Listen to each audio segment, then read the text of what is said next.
mula sa GMA Network Center, ito ang 24 Oras. Magandang gabi po, Luzon, Visayas at Mindanao. Mahigit 500 pamilyang nawalan ng tirahan sa sunog na sumiklab sa Intramuros, Maynila. Sa gitna ng sunog, may isang senior citizen na nasawi. Patuloy ring hinahanap ang isang PWD. Kinuyog naman ang isang lalaki na inakusahang sadya umanong nanunog nang makaaway umano ang misis. Nakatutok si Jomer Apresto. Emosyonal ang 55 anyos na tinderang si Aling Merlita nang makausap namin. Isa siya sa mga nawala ng tirahan kasunod ng sunog na sumiklab sa Intramuros, Maynila kahapon. Sa kwento niya, gabi na nang makabalik sila ng kanyang asawa mula sa pagtitinda ng payong at sigarilyo sa Quezon City. Pero hindi niya lubos akalain na wala na pala siyang uuwian. Ang problema, kasamang natupok sa kanilang nirerentang kwarto ang kanyang ibang paninda na aabot sa 5,000 pesos ang halaga. Gayun din ang 3,000 pesos niyang ipon na pamasahe sana nila ng kanyang asawa pauwi sa probinsya. Kasi kami gusto ko na umuwi ng Tacloban. Kasi mata ko na mabubulag na ako. Wala na natira. Pansamantala muna siyang tutuloy sa San Agustin Church kasamang ibang nasunugan habang naghihintay ng taong tutulong sa kanila na makauwi ng probinsya. Habang ang karamihan sa mga nasunugan, dinala muna sa Delpan Sports Complex. Ayon sa Manila LGU, aabot sa mahigit 500 pamilya ang apektado ng sunog na umabot sa ika-4 na alarma. Meron kami isang senior citizen, inatake, namatay siya sa Mother and Child Hospital. Pero meron kaming one missing, babae rin, PWD. Hanggang ngayon, hinahanap pa namin dahil nga medyo malalim pa yung mga natambak na nasunog. Ayon naman sa BFP, tumagal na mahigit 6 na oras ang sunog bago tuluyang naapula dakong alas 11:30 kagabi. Nahirapan daw silang mapasok ang lugar dahil may kasikipan ng mga kalsada sa Intramuros. Bukod pa dyan, ang kakulangan ng mga fire hydrant sa lugar. Kanina po, napansin natin na malakas yung hangin. Then, yung isa lang po yung fire hydrant natin dito sa area na ito. Medyo malayo na po yung, mayroon pong dalawa pero medyo malayo po siya. Ang pinagmula ng apoy, posibleng sinadya raw ayon sa kapitan ng Barangay 655. Nahuli yung nagsunog no? Sa cellphone video na isang fire volunteer, matatanaw ang isang lalaki na kinukuyog ng mga residente. Siyang sinasabing nagsimula ng sunog. Base sa mga constituent ko, talagang nakita nila na isa sa mga tao dito, sinadya talaga, sinunog talaga. Lovers quarrel yan. Kalalaya lang nitong tao. Yung asawa niya, yung babae, nag-asawa ng kapitbahay din. Siguro, nawala sa isip. Agad naman dinala sa kustodiya ng Ermita Police Station ng lalaki at nakatakdang i-turn over sa BFP. Sinusubukan pa namin siyang makuhanan ng pahayag. Para sa GMA Integrated News, Jomer Apresto, nakatutok, 24 oras. 6 naman ang sugatan sa Navotas matapos sumabog ang isang maliit na tangke ng LPG. Nahuli kamyan at tinutukan ni James Agustin. Abala sa paglalaro ang ilang bata sa iskinitang ito sa barangay NBBS Tagatagata, Navotas City. Pasado alas 9 ng umaga kahapon. Maya-maya pa, biglang may malakas na pagsabog. Nagtakbuhan ng mga bata papasok sa mga bahay. Buti na lang hindi sila tinamaan ng mga tumilapong gamit. Ilang sugatang residente naman na nakapaglakad palabas ng iskinita habang humingi ng tulong.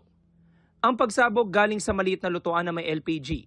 Nabasag ang salamin sa bahay kung saan nangyari ang pagsabog. Ganyan din ang nangyari sa mga bintana ng katapat itong mga bahay. 6 masugatan kabilang ang isang babae at 2 niyang anak na naglalaga raw noon ng panindang mais sa loob ng inuupahang bahay. Damay rin ang 2 bisita nila at isang kapitbahay. 5 sa kanila nagpapagaling pa sa ospital matapos magtamo ng mga paso sa iba't ibang bahagi ng katawan. As of now naman po, stable naman po yung mga pasyente. Ayon sa kaanak ng mga biktima, isang kaldero ng mga panindang mais ang nakasalang sa lutuan. Magsasalang pa raw ng isa pang kaldero noon. Nang sindihan ng katabi nitong maliit na LPG tank, doon na nangyari ang pagsabog. Nandito po yung kalan, tapos dito po yung may apoy. Tinatanggal po nung lalaki yung ulo ng kalan. Siguro po sumingaw, hinigop nung apoy yung oxygen ng kalan. Sumabog po bigla po. Hindi po namin ine-expect na mangyayari po talaga yun. Buti nga po yung anak kong 2 years old, hindi po nakalabas dito. Umabot ang epekto ng pagsabog hanggang sa mga bahay sa ikalawang palapag. Tumila po ng mga gamit. Ang ibang damit napunta sa mga kawat. Nalaglagan pa ng paso ng mga halaman ng motorsiklo ni Danilo. Akala ko may nag-aaway lang po eh. Tapos ngayon, sumilip ako sa bintana. Pagdungaw ko po, nakita ko po yung babae na yung damit po warak-warak na po eh. Umuusok po yung ulo. Kaya sabi ko sa mga anak ko, baba po tayo kasi sunog pala. Baka masunog tayo sa taas. Kaya nung bumaba po kami dyan, yung lugar na yun, hirap po kami kasi puro bubog po. Kaya hinawi ko na lang po, dala-dala ko yung anak ko.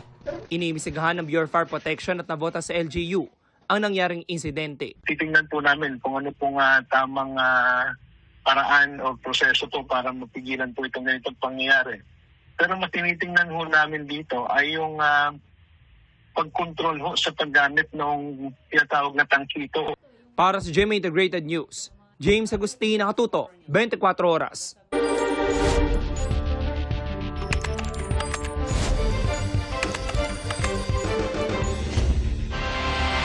Depensa naman ni dating Pangulong Rodrigo Duterte ang nagharap ng kanilang argumento ngayong ikatlong araw ng Confirmation of Charges hearing sa ICC.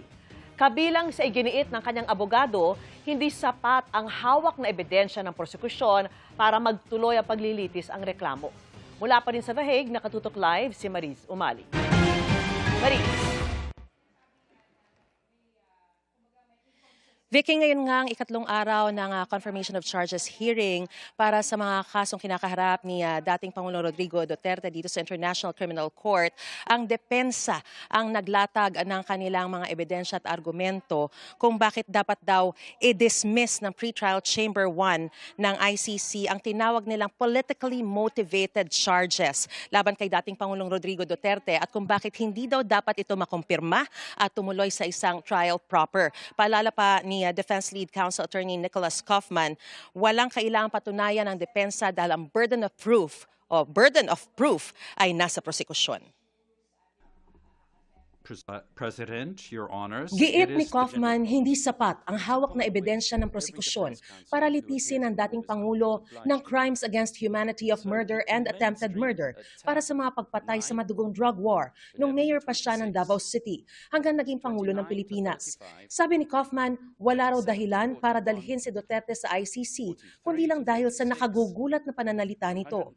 Pero ang mga talumpati ni Duterte na ginagamit laban sa kanya, hindi raw nagpapakita ng criminal intent at sadya raw pinili ng prosekusyon ang gagamiting sample sa korte para umakma sa kanilang naratibo. At hindi nito pinansin ang mas marami raw na pahayag ni Duterte na nagdidiin sa prinsipyo ng self-defense na naaayon sa batas. Sa 20 speeches daw na ipinresenta ng prosekusyon, nakakita ang depensa ng 35 na nagpapakita ng paghimok ni Duterte sa mga alagad ng batas na sumunod sa batas. Nagbigay si Kaufman ng mga ehemplo. Let's look at what the Deputy Prosecutor didn't state from the same speech. And the order is simply this: go out, arrest them if you can, but if there is no peaceful method of doing it and you're presented with violent resistance, thereby placing your jeopardy in your life, you shoot. Well, the son of the Mr. Duterte's language, obviously, but nevertheless an exhortation to lawful self-defense. Once again, on shielding criminal agents from prosecution. And I quote, "But if you do your duty, do not worry about cases. I'll protect you. Believe me. That's why I will protect them. And if there's somebody who will go to jail, it's me. I will assume full legal responsibility." Now let's have a look at the exonerating element, which comes right underneath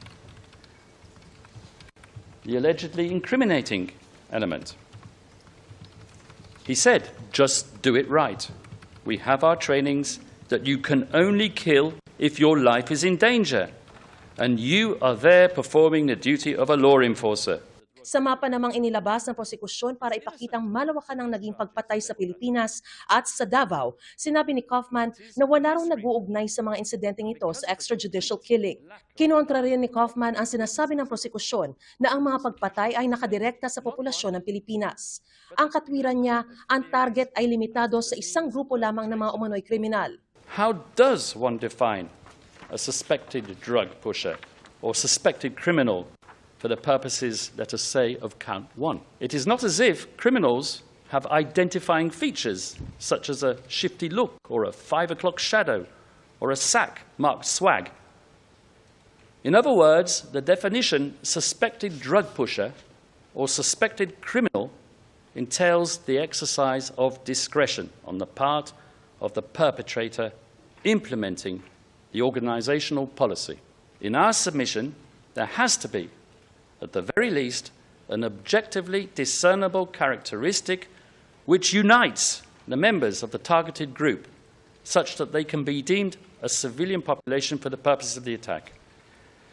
Leaving the determination of membership of a civilian population to the people who pulled the trigger introduces a degree of random selection. The prosecution must prove that the attack was not directed against a limited group of randomly selected persons. Dagdag ni Kaufman, hindi raw naiugnay ng prosekusyon ang mga sinabi ni Duterte tungkol sa paghabol sa mga kriminal at sa aktwal na pagpatay sa kanila. It is not enough simply to assert that Rodrigo Duterte said outrageous things and that deaths occurred, and so, as a result, he must be criminally responsible. The prosecution has to show which one of Duterte's statements, orders, or commands were given to a specific individual who then went out and pulled the trigger or communicated the command to someone else who also went out and pulled the trigger, killing one of its 78 identified victims. That would have been the classical way to prove a causal link between stuff that came out of Rodrigo Duterte's mouth and the deaths pertinent to the case. Ang sinasabi ng depensa, wala raw nakuha ang prosekusyon na witness na nagsasabing narinig nila mismo si Duterte na nag-utos ng pagpatay kaugnay ng mga insidenteng tinukoy ng prosekusyon sa kanilang akusasyon. There is no smoking gun in this case. Not one witness relevant to any of the 49 incidents with which Mr. Rodrigo Duterte is charged will testify that he received a direct order from the former president to go out and kill someone.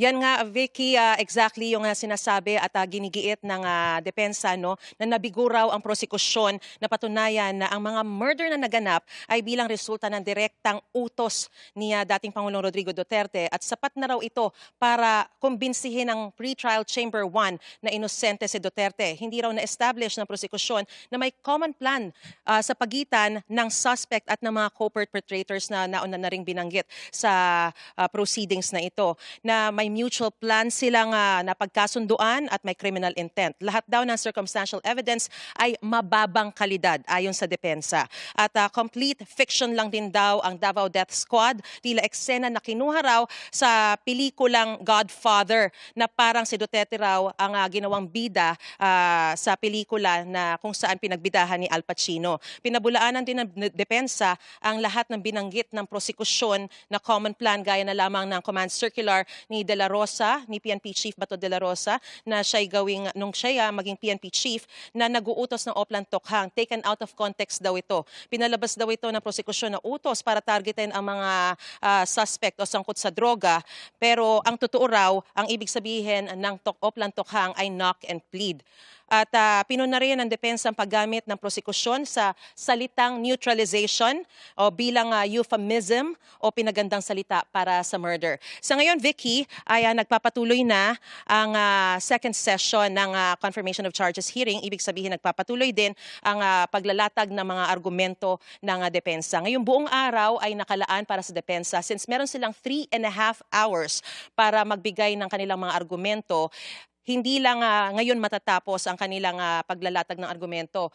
Hanggang bukas yan ay makakapagbigay pa sila ng kanilang mga argumento at pagkatapos nito ay magko-closing statement na ang prosekusyon, ang depensa at ang CLRV bukas. Pero ayon naman sa abogado ng mga biktima na si Attorney Gilbert Andres ay handa sila sa rebuttal sa mga sasabihin ng depensa bukas. Yan muna ang pinakasariwang sitwasyon mula pa rin dito sa Media Center ng International Criminal Court. Balik sa iyo, Vicky.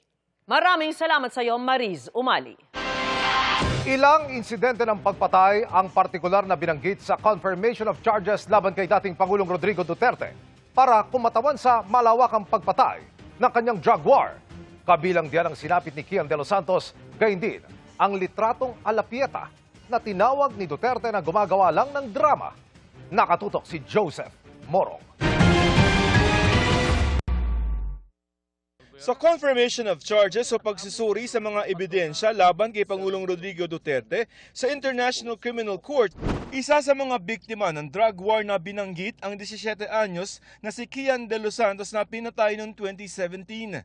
As usual, the police claimed that Kian de los Santos shot at them and they were forced to shoot him dead in self-defense. Pinanood ng tiyuhin ni Kian na si Randy de los Santos ang pagdinig na sinasaksihan ngayon ng buong mundo. Matagal ko nang hindi nakita yung larawan eh. So nakita ko uli. Siyempre masakit. Masakit na muling mabalikan ng mga kwentong ito. Pero kailangan eh. Sa kabila ng kirot, mahalagaan niyang mailahad ang matagal nang di pinapakinggang kwento kabilang ang sa ibang biktima. Yung mga kwento, hindi lang ni Kian, baon namin yung mga kwento ng iba sa program Paghilom. Sa hearing naman, may chance sila ipagtanggol yung kanilang sarili. Itong mga pamilya ng mga biktima, yung kaanak namin pinatay, hindi nga kami dumaan ng korte. Hindi nga dumaan ng barangay eh. Patay agad. Isa lamang ang kay Kian sa mga publicly named na kaso sa kinakaharap ni Duterte na kasong Crimes Against Humanity of Murder and Attempted Murder sa ICC. Kasama rin dyan ang kaso ni dating Osamis City Mayor Ronaldo Paruhinog Sr. na pinatay rin noong 2017 sa bahay nila sa Osamis sa isang police operation. Kasamang namatay ang asawa niya. Si Albuera Leyte Mayor Rolando Espinosa Sr. at si Raul Yap na nakakulong na noon sa Baybay City, Leyte nang mabaril din ng mga pulis. At si Benjamin Visda na pinatay sa Tondo noong October 5, 2016. Ipinakita rin sa pagdinig ang tumatak na imaheng ito ng pinaslang na si Michael Sharon habang kalong ng kinakasamang si Jeneline Olaires. Ang insidente na cover din ng ibang media. Katunayan, bago ang kuhang yun ay na-videohan din ng mga unang reaksyon ni Olaires na hindi malaman noon ang gagawin o kung kanino hihingi ng tulong. Ayon sa prosecution, hindi man nila isinama sa mga kaso ang insidente, isinama nila ang reaksyon dito ng Pangulo na tila minaliitan niya ito at tinawag na gumagawa ng drama.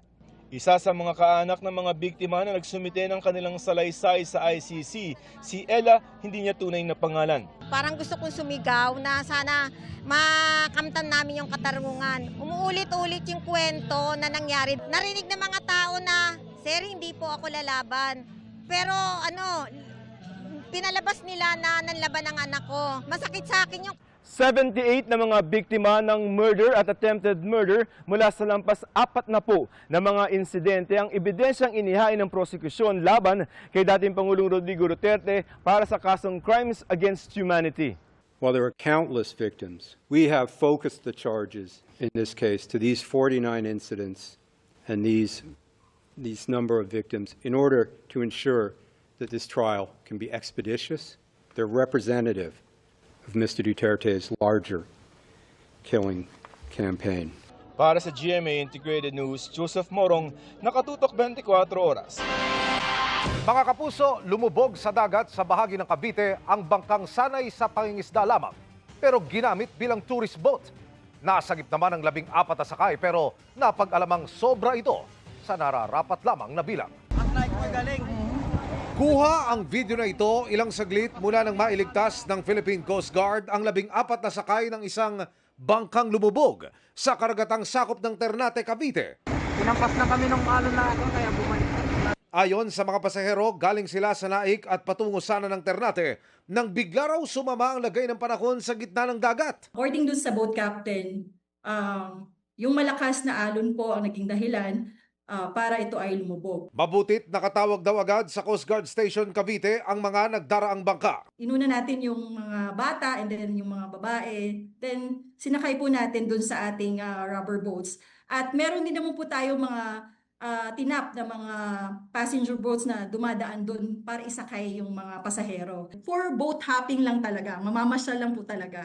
Dinala sa pagamutan ng mga pasaherong nailigtas ang motor bangka ayon sa investigasyon ng Philippine Coast Guard. Wala raw papeles at hindi nakarehistro bilang tourist o passenger bangka. Usually po yung mga fishing bangka natin, pag off-peak po, ibig sabihin po wala po silang kita doon sa pangingisda, ginagawa po nilang passenger boat or tourist boat yung bangka nila. Pero kailangan po nila itong irehistro sa marina. Ito pa ang nadiskubre ng mga otoridad. Ito po ay kulang-kulang po sa papeles at nagkaroon po ng overloading din po sa mga pasahero. Dapat ay karga niya lang po na pasahero ay 10. Pero po yung nakita po natin ang rescue po ng Coast Guard ay 14 passengers. Nasa mabuting lagay na ang mga pasahero. Iniimbestigahan na ngayon ng mga otoridad ng kapitan at ang may-ari ng bangka. Sinusubukan pa naming kunin ang kanilang panig. Para sa GMA Integrated News, Emil Sumangil, nakatutok 24 oras. Naisumiti na sa ombudsman ang salaysay ng mga nagpakilalang dating sundalo na nagparatang na hinatiran ng mali-malitang pera mula kay Zaldico ang iba-ibang opisyal ng gobyerno. Ayon sa ombudsman, susuriin ito, gayon din ang ebidensya at kredibilidad ng mga sumumpa rito. Nakatutok si Salima Refran. Nasa Office of the Ombudsman na ang joint affidavit ng mga nagpakilalang dating sundalong naghatid umano ng mali-malitang pera sa iba't ibang opisyal ng gobyerno mula kay dating Congressman Zaldico. Gusto nilang imbestigahan ito ng Ombudsman para sa mga posibleng paglabag sa anti-graft law at Code of Conduct of Public Officials. Ang basehan po namin ay tumanggap sila ng milyon-milyon na pera pero hindi po yan naipakita sa kanilang salin. At pag mag-iimbestiga pa ang ombudsman, ay maaaring makita nila na merong malversation at saka bribery. Walang ipinakita o binigay na kopya ng affidavit sa media si Baligod. Pero sabi ni Baligod, kasama sa isinumiting affidavit, ang pakikipagtulungan umano ng pamahalaan sa ICC investigators para imbestigahan ang extrajudicial killings noong giyera kontra droga. Giit ng mga dating sundalo, nakipagpulong raw sa ICC investigators si dating Justice Secretary at ngayon Ombudsman Jesus Crispin Remulla sa kanyang bahay umano sa Bel Air, Makati. You have a high-ranking official of the government, no less than the Secretary of the Department of Justice, cooperating with the ICC. And we have a maxim in law that what you are prohibited to do directly, you cannot do indirectly. Sa kabila nito, tinuloy pa rin daw ni Baligod na ihain sa ombudsman ang affidavit. Sabi ko nga, wala tayong choice eh. Hindi ko naman pwedeng dalhin sa DOJ. Di ba? Hindi ko rin pwedeng dalhin sa Senado, sa Kongreso o sa RTC kaagad. Walang ibang ahensya ng gobyerno. Sinusubukan pa namin makuha ang panig ni Remulla. Sinagot rin ni Baligod ang sinabi ni Senator Ping Lacson na questionable ang 805 billion pesos na kabuuang i-deliver ng mga dating sundalo. Ang sinasabi kasi ni Senator Lacson, ang assumption niya, ang mga pera na ito ay galing sa flood control projects lamang. Marami pong ibang pinanggagalingan, Department of Agriculture, Department of Environment, no, yung mga reforestation program, no? Yung mga irrigation projects, kasi ang pinupunto lang niya yung flood control eh. Pero meron tayong irrigation projects na maraming ghost dyan. Ayon sa Office of the Ombudsman, dadaan sa proseso ng evaluation ang transmittal na ito. Bukod sa pagsusuri sa nilalaman ng joint affidavit, susuriin rin ng Ombudsman ang kredibilidad ng mga sumumpa rito, maging ang inihaharap nila mga ebidensya. Tiniyak ng Ombudsman na nananatili itong independent body na ginagabayan ng batas, ebidensya at due process. Para sa GMA Integrated News, Salima Refran, nakatutok 24 oras. Itinuro ni dating Senador Antonio Trillanes IV si dating Congressman Mike Defensor bilang isa sa mga nasa likod ng 18 nagpakilalang sundalo na tila layon umanong siraan ang mga ICC investigator. Posible umanong gamitin ito ng abogado ni dating Pangulong Rodrigo Duterte para madismiss ang kaso sa ICC. Nakatutok si Joseph Moro. Intention dito is to sabotage the whole ICC proceedings. Yan ayon kay dating Senador Antonio Trillanes IV ang dahilan kung bakit inaakusahan ng 18 nagpakilalang dating sundalo ang ilang opisyal ng gobyerno ng pagtulong sa mga investigador ng International Criminal Court o ICC. Sumabayan sa gumugulong ng confirmation of charges hearing laban kay dating Pangulong Rodrigo Duterte sa ICC. Ayon kay Trillanes, sila gustong palabasin ang nasa likod ng presscon na nakompromiso ng investigasyon ng ICC dahil sinagot umano ni dating Congressman Saldi ko ang accommodation ng mga nag-imbestiga at ang sasakyan papunta sa mga lugar kung saan umano may mga extrajudicial killings. Ang gusto nila dalhin, o kita nyo, nakipag-meeting kung kani-kanino, anong koneksyon nun doon sa kaso? Hindi ako magugulat na gamitin ito ni Kaufman para humingi siya ng mistrial para ma-dismiss itong kaso na ito. Idiniin ni Trillanes na walang ibinigay sa kanyang pera para panggastos sa ICC gaya ng alegasyon. Ako, definitively, sinasabi ko na walang binigay na pera sa akin, walang ako natanggap na pera para sa ICC man o kung para saan. Binigay daw sa ICC. So paano nilabas ng taga-ICC yung $2 million? Bagahin ng ICC, hindi pera yon. Alam natin na bawal ka maglagay noon kasi makukuha yun. Itinanggi rin ni Trillanes ang alegasyon na kipagpulong ang mga ICC investigators sa kanya at iba pang opisyal ng gobyerno. Itinuro ni Trillanes si dating Congressman Mike Defensor bilang isa sa mga nasa likod ng mga sundalo. Meron ng mga nakakita ng mga plate numbers ng mga sasakyan na ginamit ng mga dating sundalo papunta at paalis ng presscon. Ang isa doon ay nakapangalan sa asawa ni Mike Defensor. So, alam natin kung sino itong mga to. Si Baligod, si Mike Defensor, mga bata ni Duterte yan. Mike Defensor again. Ador Mawanay 2.0. Kilala ang salitang Mawanay dahil sa pamimilit di umano sa kanya na gumawa ng peking salaysay. Meron tayong impormasyon na isang tao sa administrasyon dati ni GMA na isang operator na ang trabaho lamang ay to muddle the issues. Pag ang taong ito ay kasama sa isang issue, something is fishy. Walang sagot si Defensor sa kung siya nga ang nasa likod ng presscon at umano'y affidavit ng mga nagpakilalang Marines. Pero tugon niya kay Castro, sagutin anya dapat ang issue at huwag ilihis sa personalidad. Hikayatin daw ang mga komite sa Kongreso o Ombudsman na magsagawa ng investigasyon. Kinundena naman ni National Security Advisor Eduardo Año ang akusasyong nabigyan siya ng isang paper bag matapos ang isang pulong sa loob ng Polo Club Townhouse. Wala umano siyang dinalohang pulong at tinanggap na paper bag. Ayon kay National Security Advisor General Eduardo Año, iimbestigahan nila mismo ang tinawag niyang stunt ng mga nagpakilalang sundalo. Dahil sa timing nito sa mga pagdinig sa ICC, anibersaryo ng EDSA at ang one-time big-time na kilos protesta, maaaring bahagi niya ito ng mas malawak na tangka para sa destabilisasyon. Sa alegasyon naman binibigyan siya ng pera tuwing may meeting sila ni Ko. Nilinaw ni COMELEC Chairman Erwin Garcia na bagamat abogado siya dati ni Ko, hindi na niya ito nakapulong mula nang maupo sa COMELEC. Sana i-script man lang kung sino man yung gumagawa nilagyan ng petsa. Para mas credible, sana naglagay man lang kung kailan ba nangyari. Yung pagkakataon na yun, after nung ma-appoint ako, wala na po ako mga meetings.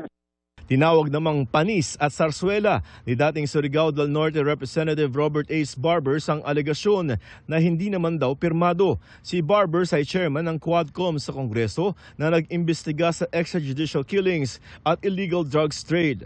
Para sa GMA Integrated News, Joseph Morong, nakatutok 24 oras. Walang takas sa mga pulis ang isang nanay sa Leyte at isang guro sa Cavite na parehong sangkot umano sa pangakalay ng mga menor de edad. Nakatutok si June Veneracion. Sa bisa ng warrant to search, seize and examine computer data, sinalakay ng Women and Children Protection Center ng PNP ang bahay ng isang teacher sa Indang, Cavite. Nakita sa kanyang mga electronic gadget ang 32 malalaswang video niya at 6 niyang junior high school students. Ginagawa niya ng kahalayan sexual itong mga minor de edad na kanyang mga biktima. May mga images na si teacher tsaka si bata, parehong bata, grupo sila. Ang panghahalay nangyari umano sa bahay ng guro pagkatapos ng kanilang klase. Every abuse, nagbibigay siya ng konting halaga. Binibigyan niya itong mga batang ito. 100, 300. Idilusad ang operasyon ng Women and Children Protection Center ng PNP matapos umanong mag-leak sa internet ang mga video ng teacher kasama ang mga biktimang estudyante. Arestado ang guro at nahaharap sa kasong paglabag sa Anti-Online Sexual Abuse or Exploitation of Children and Anti-Child Sexual Abuse or Exploitation Materials Act, kaugnay ng Cybercrime Prevention Act. Sinusubukan pa naming makuha ang kanyang pahayag. Sa Buyog, Leyte, isang ina naman ang inaresto ng WCPC dahil sa pangahalay sa kanyang 3 anak at 4 na kamag-anak na pawang mga minor de edad. Isang Norwegian na nasa labas ng Pilipinas ang buyer umano ng mga video ng naarestong ina. Wala pa siyang pahayag sa ngayon. Walang nag-usaek na libo-libo ang hiningi. As in, lalong nakakalungkot na it ranges from a few hundreds to 1,000, 3,000, hanggang ganun lang. But the extent of the abuse talagang sobra. Para sa GMA Integrated News, June Veneracion, Nakatutok, 24 oras. Idiniin ni Vice President Sara Duterte na may impormasyon na nakikipag-ugnayan ang ilang opisyal ng Pilipinas sa mga investigador ng ICC. Kaugnay naman sa kung posibleng makauwi si dating Pangulong Rodrigo Duterte, sinabi ng bise na hindi na nila tinitignan kung may ganyang tsansa. Nakatutok si Rafi Tima.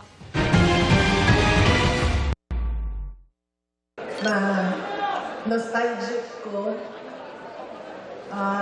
na bati na po ang kamingaw sa Davao, sa Mindanao. Naging emosyonal si Vice President Sara Duterte sa isang programa kahapon sa kanyang kinalakiang Davao City. Dating nagsilbing mayor at vice mayor si Duterte ng Davao City. Sa pag-uwi sa Davao, napaisip daw siya kung ano kayang mangyayari kung hindi niya tinuloy noon ang pagtakbo sa pagka-vice presidente at tumakbo na lang sanang mayor. Nostalgic ko kay nakita na ako mga kauman sa City Hall, Carianto, and nakaingon ko sa akong kaugalingon nga nakaganina, nakahuna-huna ako sa ako ang kaugalingon. Kung sa kahaon, nilagan na lang ko ang mayor. Wala na lang ko nilagan ang vice president. Vice President Gani, Pagtitiyak niya, itutuloy niya ang pagtakbo para sa pagkapangulo ng Pilipinas sa 2028. Ayon pa kay Duterte, maraming grupo rin daw ang nagkansela ng kanilang imbitasyon sa kanya mula noong nagbitiw siya bilang Education Secretary at nag-anunsyo ng kanyang kandidatura. Ani Duterte, iniiwasan umano ng mga grupo na mapag-initan ng Administrasyong Marcos. Dahil kaayo ang nag-cancel o ilahang mga imbitasyon sa ako. Tungod kay dili daw sila gusto nga matutok sa ilaha ang kanang init gikan sa politika sa administrasyon. Sinusubukan pa namin makuha ang reaksyon ng palasyo ukol dito. Samantala, nagpaabot ng pasasalamat ang bise sa kanilang mga taga-suporta. Nais din daw magpasalamat ni dating Pangulong Rodrigo Duterte na nasa The Hague, Netherlands, kung saan nagpapatuloy ang kanyang confirmation of charges hearing sa International Criminal Court. Nakausap daw ng bise ang ama noong Enero. Nga ating istorya sa iyaha o pirmi niyang ginausap-usap ka na ko nga ipaabot sa tanan. Nun siya ipaabot sa tanang maminaw ng Pilipino ang ako ang pasalamat sa ilahang pag-ampo para ko makauli sa Pilipinas o sa ilahang suporta. Bisan ka man o na ako sa layong lugar. Nauna nang sinabi ng bise sa isang interview na hindi na nila iniisip kung makakauwi pa ng Pilipinas ang kanyang ama. Hindi na namin tinitingnan yung chances of coming home. In fact, hindi na namin pinag-uusapan yun, sir. Kung makikita nyo doon sa statement niya sa court, ay sinasabi niya sa court na natanggap ko na posibleng dito ako mamatay sa kulungan ng ICC. Naglabas naman ng pahayag ang bise sa aligasyon ng ilang dating sundalo na pinondohan umano ng pera mula kay dating Congressman Zaldico at dating Senador Antonio Trillanes ang mga taga-ICC na nagpunta dito sa Pilipinas para sa kanilang investigasyon sa mga insidente ng extrajudicial killings noong panahon ni dating Pangulong Rodrigo Duterte. Sabi ng bise, noon pa man daw ay may impormasyon na sa pakikipag-ugnayan ng ilang opisyal ng Pilipinas sa mga investigador ng ICC. Sumulat pa nga daw siya noon sa Pangulo ukol dito. Ang pagtitiyak daw sa kanya noon ng Pangulo, hindi makikipagtulungan ng bansa sa ICC. Ang mga testimonya raw ng mga dating security personnel ni Ko ay lalong nagpapatibay sa mga nauna na raw niyang babala sa kanyang ama, pati na kay Senador Bato de la Rosa tungkol sa presensya ng ICC sa bansa.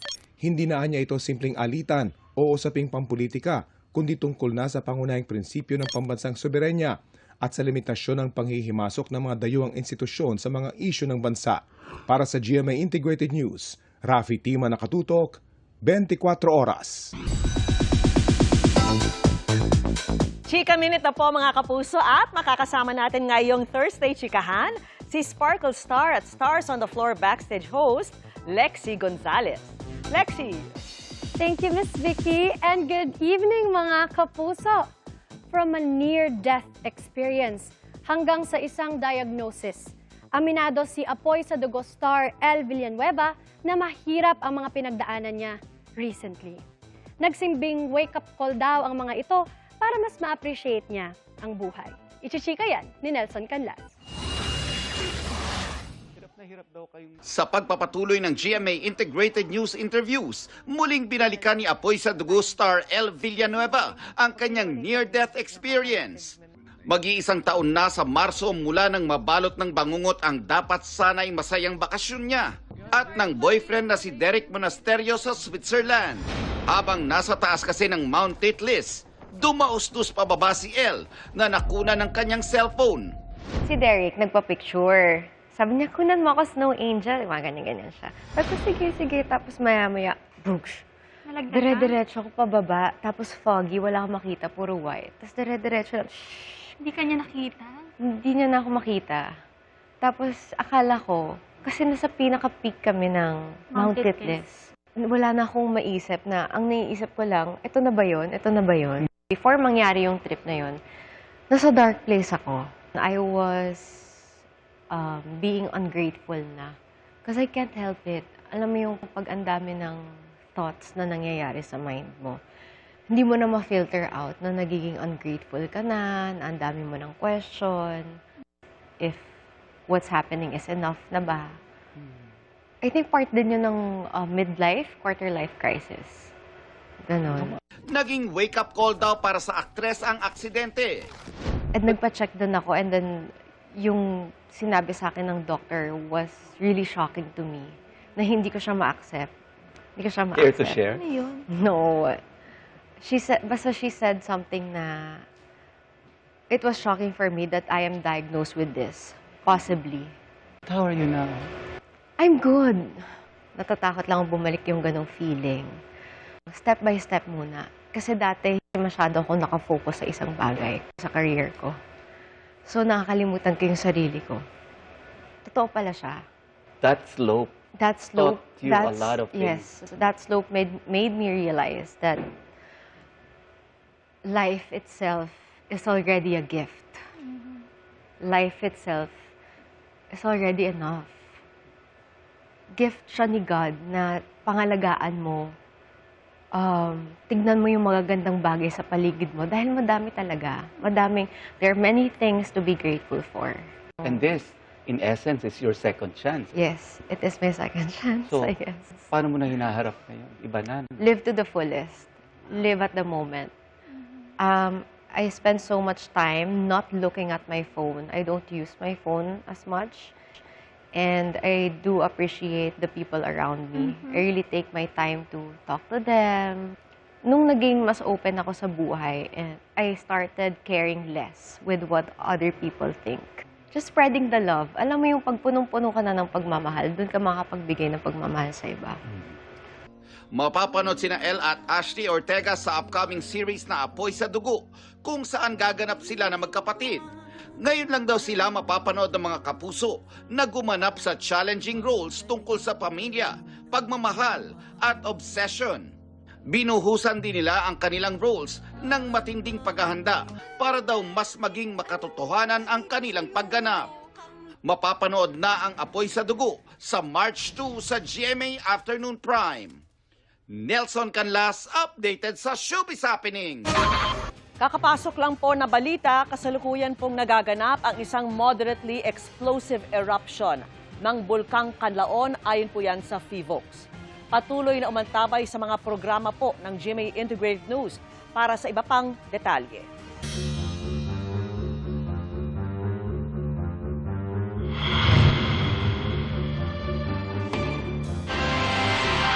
Mga kapuso, hindi lamang sa mga opisina ng gobyerno mabagal ang usad ng mga pila. Pati ba naman sa pabahay, may inaabot ng 2 taon bago payagang makalipat sa halip na 2 linggo lamang. Sa pagpapatuloy ng ating serya Contra Red Tape, backlog ng National Housing Authority naman ang ating bubusisiin. Dahil kung taga NHA ka, nagsisilpi ka dapat. Bawal ang red tape. Tutukan ang special report ni Mark Salazar.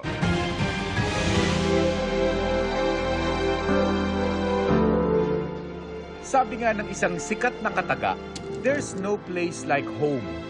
Pero masasabi pa ba nating tama ito?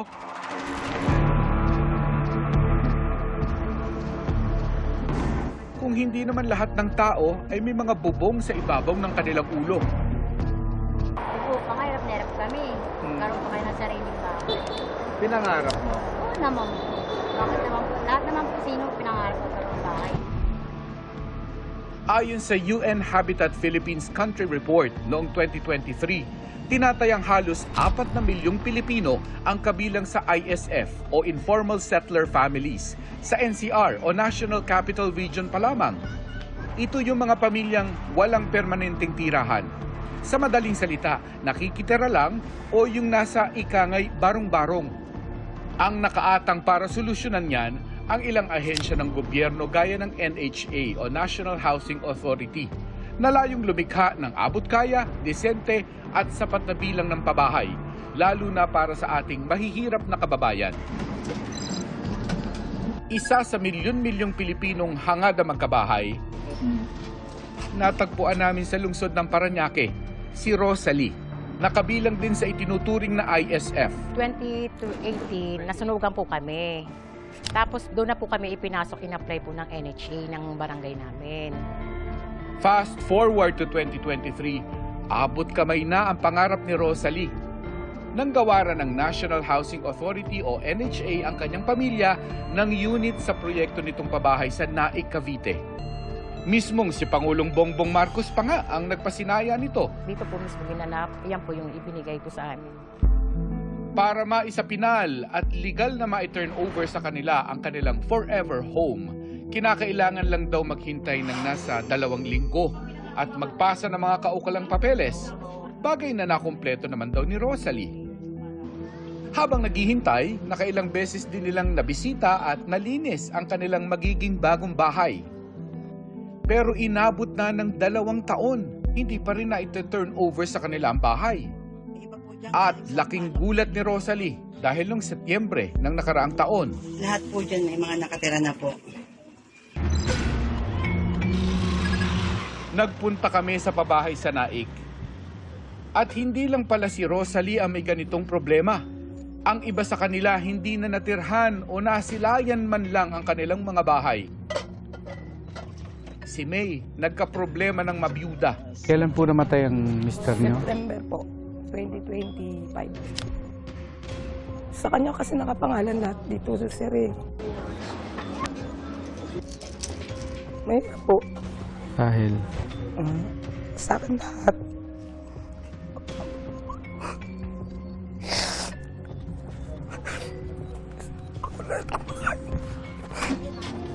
Dahil sa asawang pumanaw na kapangalan ang inaward na bahay. Papunta ako ng NHA para magpanibagong requirements. Hindi po ako nakapunta. Hanggang ngayon po, hindi ko pa po alam kung paano ang proseso.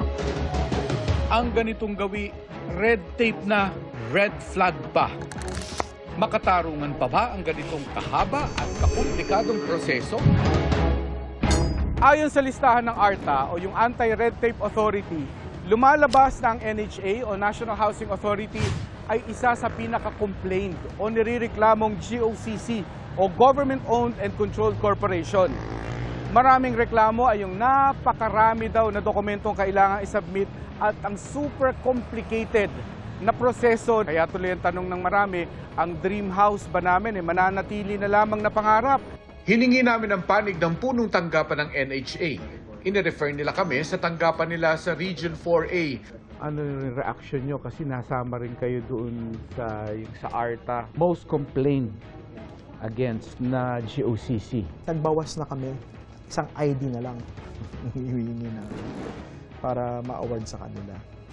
Then we are trying our best naman na mapabilis pa yung system namin. Problema pa ang backlog sa pabahay. Sa huling bilang, nasa 6.5 million units ang kailangang habulin na maipatayo.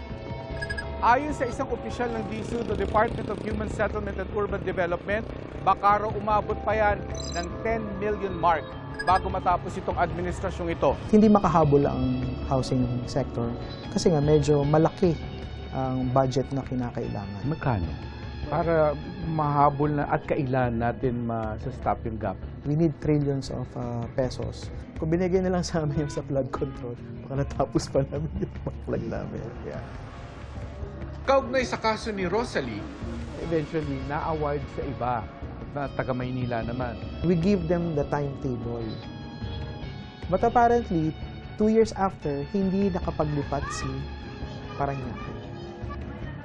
So, nakatiwangwang pa rin yung mga units. Nakipag-communicate kami sa mga, again, sa mga LGUs, hindi pa rin sila tumupad doon sa timetable. So, ang nangyari, kung sino yung mga cities na talagang immediate din yung kailangan nila at sila yung nakipag-usap with the receiving LGU, sa kanila namin inallocate. Paliwanag ng Parañaque LGU. Nagkaroon po kasi ng moratorium ang Cavite na hindi tatanggap muna ng mga relocatees. Naging kami ng clarification dyan during sa isang meeting namin na dito sa NHA Pasay, Parañaque, na bakit gano'n na merong bagong mga beneficiary doon samantalang meron kung kasing hawak na certificate of flood assignment yung mga beneficiary na yan. Kinumpirma ng NAIC LGU na nagsuspindi sila sa pagtanggap ng mga relocatee dahil kulang nila ang mga community facility sa mga pabahay ng NHA. Kaugnay naman sa mga taga-Maynila na nakalipat, nauna na raw itong naproseso bago sila naghigpit sa pag-relocate. Ba't parang may mali? May mali in the policy, don't you think? All I can say is, dapat talaga pag meron tayong mga resettlement projects, hindi lang housing ang may budget. Pag nagpaplano ang NHA, kasama ang community facilities sa binibigyan namin ng lot allocation. Pero yun nga, ang nabibigay lang sa amin na budget is the housing and land development component. Total ay narito na lang din kami sa NAIC. Pinuntahan na namin ang sanay bahay ni Rosalie. Nakilala ko rin ang pamilyang nakatira roon ngayon, pero hindi na nagpaunlak ng panayam. Naiiyak ka?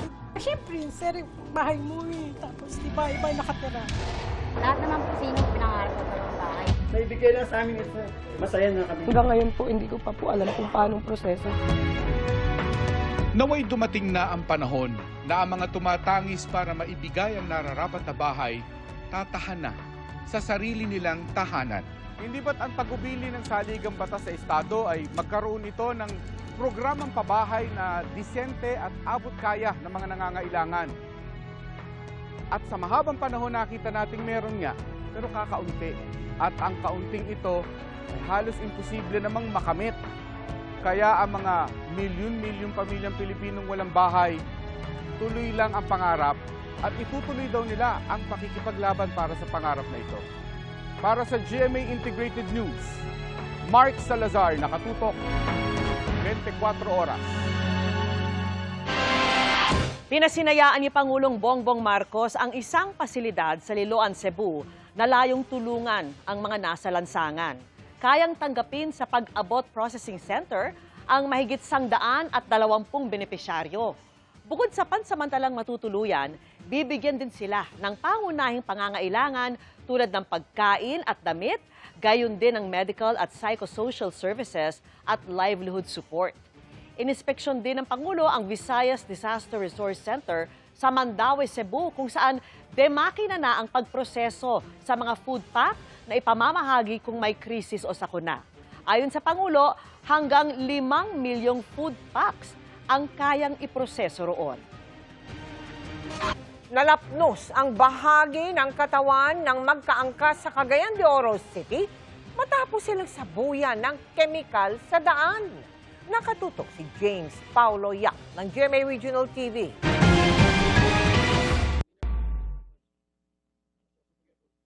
Umuusok pa ang jacket na nakasabit sa halaman matapos ang nangyaring insidente sa Cagayan de Oro City noong Lunes. Ang nasabing jacket, pagmamay-ari umano ng rider na makikita sa video na wala ng damit pang itaas. Ang kanyang angkas na babae nakatapis na lang ng tuwalya. Ayon sa pulisya, sa kwento ng dalawang biktima, may nag-overtake daw sa kanilang riding in tandem at sinabuyan sila ng kemikal. Nalapnos ang parte ng kanilang mukha at katawan. Tinulungan sila ng mga residente at binuhusan sila ng tubig. Ayon sa Cagayan de Oro City Police Office, wala daw nagpa-blatter o tumawag sa kanilang opisina kaugnay ng pangyayari na namonitor lang nila ito sa social media. Inutusan nila ang Carmen Police Station na mag-imbestiga. So, kaya wala pa man kini na report sa police station o wala po kini nagpa-blatter pa. So sa pagkakaroon, nag-schedule kaniya bubisita sa atong opisina. Sinusuyod na umano ng PNP ang mga CCTV footage malapit sa lugar upang makilala ang mga sospek. Sinusubukan pa namin kunan ng pahayag ang mga biktima. Naamang gyud tay naka-sector nga mga mobile patrols, especially pa doon sa kagabihin na ato pod nang ipaningkamutan nga matap ang mga barangay nga makikiusap pod sa pag bisita sa ilang mga areas labi na kaning niit nga mga lugar. Mula sa GMA Regional TV at GMA Integrated News, James Paulo Yap, nakatutok 24 oras. Iginiit ng ICC Office of the Prosecutor na pinopondohan ang kanilang mga gastusin ng budget na aprobado ng isang assembly na binubuo ng mga kinatawan ng iba't ibang bansa. Tugon ito sa aligasyong ginastusan ng pera mula kay Zaldico ang mga tauhan ng ICC na nag-imbestiga sa Pilipinas. Nakatutok si Ian Cruz. The ICC investigators themselves committed graft and corruption. Dahil bakit hinayaan nilang lahat ng sasakyan, lahat ng pagkain, lahat ng accommodations nila ay sinagot ng mga tao na kilala naman nila na kalaban ng kanilang iniimbestigahan. Yan ang aligasyon ng abogadong si Attorney Levy Baligod nang humarap sa press conference kasama ang 18 dati umanong mga sundalo. Bintang ni Baligod, pinondohan umano ng pera mula kay dating Congressman Zaldico at dating Senador Antonio Trillanes ang mga taga-ICC na nagpunta dito sa Pilipinas para sa kanilang investigasyon sa mga insidente ng extrajudicial killings noong panahon ni dating Pangulong Rodrigo Duterte. Inilabas pa nila ang larawan ng ilan sa mga ICC investigators, pati na ang kanilang mga pangalan. Nauna nang itinanggi ni Trillanes ang paratang. Ngayon, ang Office of the Prosecutor ng ICC tumugon na rin matapos tanungin ukol dito ng GMA Integrated News. Ayon sa Office of the Prosecutor o OTP, ang kanilang mga aktibidad ay pinopondohan ng budget ng ICC na aprobado ng ICC Assembly of States Parties. Ang mga gastusin ng OTP prosecution at mga investigation activity ay saklaw ng budget na ito, alinsunod sa mga financial rules and regulations ng ICC. Confidential daw ang pangalan ng kanilang mga staff, pati na ang mga saksi, institusyon o organisasyon na kanilang kinausap. Mahalaga raw ito para maprotektahan ang integridad ng investigasyon at ang kaligtasan ng mga biktima, saksi, pati na ang kanilang mga staff. Pero may isa pang umaalma sa Office of the Prosecutor ng ICC. Kaugnay sa ipinakita nitong video sa Confirmation of Charges hearing. Ito yung panonood ni Nooy Mayor Duterte ng CCTV ng pamamaril ng 3 umano'y Davao Death Squad member sa 3 magnanakaw sa Agdao Market sa Davao City noong December 4, 2013. What's interesting about this incident is that a few weeks later, after the murders, a video of Mr. Duterte watching the crime on CCTV was posted to YouTube. Yet, Mr. Duterte could not get this triple murder committed in a market in broad daylight with multiple eyewitnesses solved? Of course not, because it was his murder.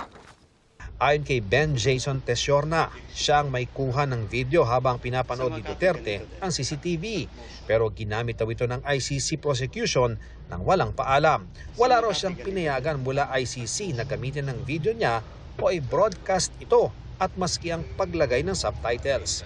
Wala raw kumontak sa kanya mula sa ICC at itinatanggi ang anumang pagdawit sa kanya sa umano'y tampered video na dumudungi sa reputasyon niya at inilalagay ang pamilya niya sa panganib dahil parang pinalalabas na nakipagtulungan siya sa ICC. Had they contacted me, I would have explained to them kung ano talaga yung doon, nangyari doon. Ang gusto kasi palabasin ng ICC prosecutor was parang live yung video ng pagpatay and walang ginawa. Yun si Mayor Duterte and other officials at that time. Hindi real-time yung pagbaril. Real-time yung kumukuha ako ng video sa loob ng operation center. Playback niya yung video na yon. Gusto raw ni Tesiorna na mag-public apology si Nichols at ipatanggal sa record ng ICC ang video. Ang affidavit ni Tesiorna ay pinanotarize niya kay Attorney Leo Delgra, kapatid ni Attorney Martin Delgra, isa sa abogado ni Duterte na nasa dahig ngayon. Naibigay na raw ang kopya kay Delgra para raw maisumiti ito sa ICC. Gumawa ako ng affidavit kanina, then pinirmahan ko, then pinadala namin kay Attorney Martin Delgra para maibigay sa ICC. So yun, I demanded an apology from the ICC prosecutor Nichols for twisting the facts. Then I also asked that the video be tanggalin na doon sa court records. Sinusubukan pa naming makuha ang panig ng ICC ukol dito. Para sa GMA Integrated News, Ian Cruz, nakatutok, 24 oras. Kabado man, pinanood pa rin ng mga kaanak na mga biktima ng drug war ang pagsalang ng depensa ni dating Pangulong Rodrigo Duterte sa confirmation of charges hearing. Tumutok din ang mga taga-suporta at mga kaalyado ng dating Pangulo. Kamustahin natin ang sitwasyon sa labas ng International Criminal Court live mula sa Dahig. Nakatutok si Marisol Abduraman. Marisol? Mel, magkahalong emosyon nga ang naramdaman ng mga kaanak ng mga biktima ng di umano'y extrajudicial killing sa bansa sa pangatlong araw ng pagdinig ng confirmation of charges kay dating Pangulong Rodrigo Duterte. Maagang pumila kaninang umaga sa ICC ang mga manunood sa pagpapatuloy ng hearing sa confirmation of charges kay dating Pangulong Rodrigo Duterte. Kabilang sa mga ito ang mga kaanak ng mga biktima ng umunoy extrajudicial killings noong panahon ng dating Pangulo. Eminado silang may halong kaba ngayong ang depensa na ang sasala ngayong araw para magpresenta ng kanilang mga ebidensya. Ano ang kaba niyo po?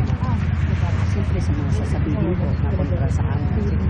Masakit po yun. Para po sa amin nakita yung evidence of meron of prosecution and we're confident na magiging fair naman po yung charges. So kung ano man po yung kalalagpasan ay basic of some evidence. Pero we hope na mag-push talaga ito sa alam. Maaga rin dumating kanina ang mga kaalyado at mga abogado ng dating Pangulo na naniniwalang politika ito. Gayunman, aabangan nila ang presentasyon ng defense team ng Pangulo. We're looking forward to Kopma's presentation. Narito rin ang mga taga-suporta ng dating Pangulo. We have a judicial system naman sa Pilipinas, bakit why not doon? If we say na not working yung judicial system sa Pilipinas, so ibig sabihin lahat na lang na krimen doon hindi na mabibigyan ng justice. Karapatan ng tao, malaman ang katotohanan. Alright. Okay, sige.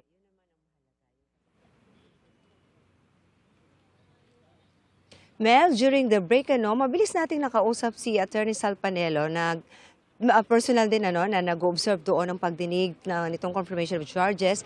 Hindi tayo nakakuha pa ng masyadong detalye kasi we're about to air. Pero ang sabi lang niya, the defense team of the former president did not disappoint me.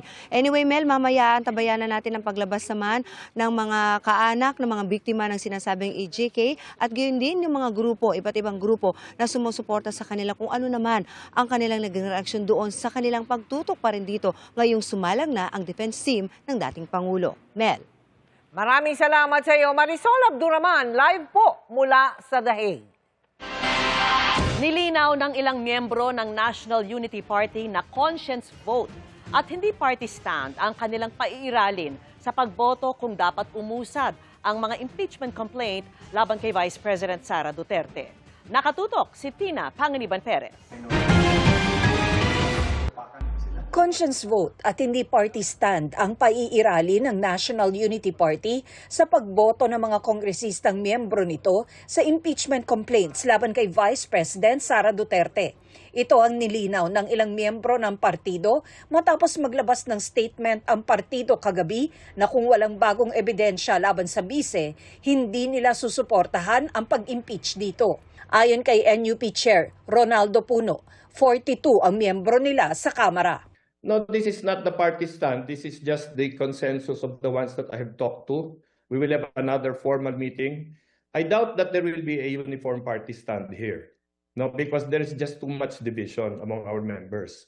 So the tendency now or the direction now is that we probably will have parang a conscience vote, no? That everybody will be allowed to vote the way he wants to vote. I have not received explicit instructions from party leadership whether or not we support the impeachment. All I understand is that we will listen to the evidence during the impeachment hearings and we will decide, like every congressman should decide, based on his own assessment and personal conscience. Ang salita naman, it will be a conscience vote. So it will depend on the House members of the NUP kung ano yung sa tingin nilang tama. Si Defensor ay impeachment prosecutor noong unang impeachment proceeding laban sa bise, habang si Valeriano naman ang nag-privilege speech na nagpagulong sa impeachment ni VP Duterte. Kapwa sila naniniwala na may mga nakamit na impeachable offense ang bise, pero handa silang makinig sa mga bagong alegasyon at ebidensya. The evidence last time, matatag yun. And saying na may kinausap kang tao handang pumatay sa presidente kahit anong taon, it will always be an impeachable offense. Kung may bagong ebidensyang maihahain ang mga complainants at ang mga endorsers nitong bagong 4 na impeachment complaints, it will only strengthen the evidence against the respondent, against the vice president. So tignan natin kung meron nga. I think so, kasi at the time na mag-privilege speech ako, di ba meron ako mga accountability na hinahanap sa kanya na hindi naman niya nasagot before. As far as the 2024 o 2025 impeachment concern, nakita ko naman noon na may toner substance at dapat ma-impeach. Pero sa ngayon, tignan natin. Ayon pa kay Puno, walang kinalaman ang NUP statement sa pag-anunsyo ni VP Duterte na tatakbo siyang Pangulo sa 2028. Wala, absolutely not. Wala naman connection yun eh. Alam naman ng lahat, tatakbo na siya. No? So, alam naman na lahat, nasa majority kami ng Congress. No? So, we're not on the same side. Ayon kay House Justice Committee Chair Jervy Luistro, naabisuhan na ng Committee Secretariat ang mga miyembro ng komite tungkol sa unang pulong nila para sa VP impeachment complaint sa Lunes, March 2. Kasabay nito, nagbigay na rin daw ang Secretariat sa mga kongresista ng kopya ng 4 na impeachment complaints laban sa bise. Ang hamon ngayon, sabi ni Luistro, ay nasa mga kongresistang nag-endorso sa mga reklamo. Definitely, kung sa ganito kaaga, merong mga national parties who are already manifesting their position, similar to that of the NUP. No, I think the endorsers should be more challenged this time to be able to present strong evidence and initially compliance with the standards required in the Justice Committee for us to be able to move forward. That is a standard as to form and as to substance. Para sa GMA Integrated News, Tina Panganiban Perez, nakatutok, 24 oras. Bigumang mapasama sa Ultimate 8 ng PBB Celebrity Collab Edition 2.0, no regrets naman daw sina Marco Massa at Carmel Collado sa naging journey nila sa loob ng bahay ni Kuya. Si Carmel nga may tandem na tila nalayag ng maka-reunion si Anton Vinson. Makichika kay Aubrey Carampet. One step closer na sana to the big night, pero kahit hindi napasama sa Ultimate 8, panalo pa rin ang feeling ng latest evictees ng Pinoy Big Brother Celebrity Collab Edition 2.0 na sina Marco Massa at Carmel Collado. Si Marco na pangalawang eviction na ang hinarap matapos maging wildcard at mabigyan muli ng pagkakataon na makabalik sa bahay ni Kuya. Iba raw ang naging pakiramdam. Parang sobrang ready ako to face whatever challenges yung haharapin ko dito sa outside world. And I'm just happy na nakita ko ng tao at na-appreciate nila ako at nakita nila yung mga ipinaglalaban ko as a housemate. Si Carmel naman, no regrets dahil ang maging housemate pa lang ay malaking bagay na. Sabi ko kahit anong mangyari, talaga masasabi kong naging panalo din po talaga ako. Kasi libo-libo pong taong talagang nangangarap na makapasok po sa loob ng bahay ni Kuya. Paldo rin maging ang fans ng love team ni na Carmel at ex-Kapuso housemate Anton Vinson dahil layag na layag ang Carton Shippers nang mag-reunion sila rito sa outside world. Masaya po ako dahil napasaya din po namin yung mga kapuso, kapamilya, kaya okay pa. Timing din for Marco ang paglabas niya dahil ipalalabas na rin ang pinagbibidahang horror movie na Huwag Kang Titingin. Niyaya nga raw niyang manood ang mga kapwa housemate. Makakasama ko rin ang ex-housemate na si Sofia. At dahil dyan, sana makapunta kayong lahat pagka nagkaroon ng screening. This coming Saturday, February 28 na ang big night. At kung sino Marco at Carmel daw ang papipiliin kung sino ang dapat ang haling big winners. Sa kapamilya po, si Crystal po or si Miguel. Sa kapuso naman po si Caprice or si Heath po. Ako naman sa kapuso, I would say si Caprice talaga. Si Caprice or si Ashley. And sa kapamilya naman, I would say si Lela or si Crystal. Aubrey Carampel, updated sa Showbiz Happenings. At yan ang mga balita ngayong Huwebes. Ako po si Mel Tiangco. Ako naman po si Vicky Morales para sa mas malaking misyon. Para sa mas malawak na paglilingkod sa bayan, ako po si Emil Sumangil. Mula sa GMA Integrated News, ang News Authority ng Pilipino. Nakatuto kami 24 oras.